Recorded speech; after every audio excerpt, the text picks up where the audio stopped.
So nutrition basics. Let's talk first about the first thing that all of you can do, go home and do today.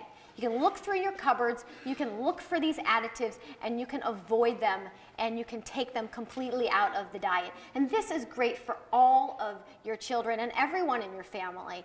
So things like artificial colors, flavors, and preservatives, these are very difficult to process, and if your detoxification and sulfation systems aren't working well, these can be really difficult. And there was work done by a Dr.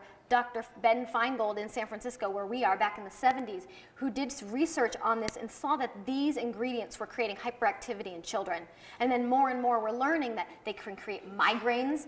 Many of my clients might have a child on the spectrum, but dad gets migraines, and lo and behold, you take out some of these artificial ingredients and they tend to go away. MSG. MSG is an additive that's used as a flavor enhancer.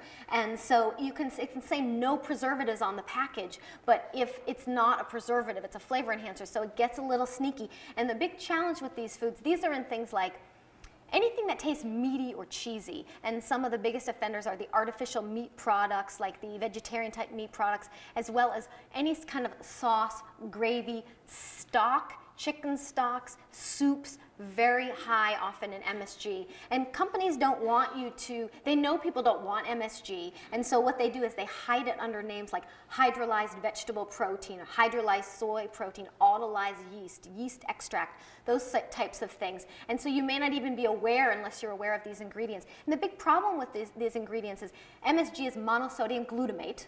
Glutamate is an excitatory neurotransmitter, so when you get more of these, you often create a lot of hyperactivity and excitability, and then an inability for the body to do its natural calming mechanism with the GABA response. So you get a lot of hyperactivity and little ability to calm oneself. Pesticides are known to be toxic and harmful to brain function. Aspartame and other artificial sweeteners, we really want to avoid these. Aspartame has a similar effect to MSG, and both of MSG and aspartame can do what we call, quote, excite neurons to death. There's work by a doctor named Blaylock who wrote a book called Excitotoxins, The Taste That Kills, a really fascinating study. He's, I believe, a neurosurgeon or something of that sort.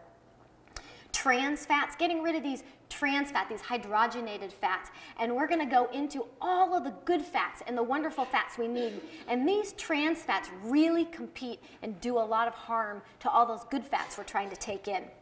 Excessive and refined sugar, a lot of children on the autism spectrum have yeast overgrowth, often from antibiotics, and sugar just feeds that yeast. And they often have a lot of sugar cravings because of that. Nitrates and nitrites in meats, lunch meat products and things, and the good news is that you can find lots of products that don't contain these additives. And the one thing about this is that you can go to any store and find a substitute that's free of these. So even if you didn't change and get rid of the candy and get rid of the chips, I hope you do, but even if you didn't, just doing this, just starting here, often has a profound impact, especially with children with ADHD and that sort of thing, just this alone, and you can go to any store and find an equal substitute free of these ingredients. They often use them because they're really inexpensive, so you may need to pay a little more for the product, but it's well worth it.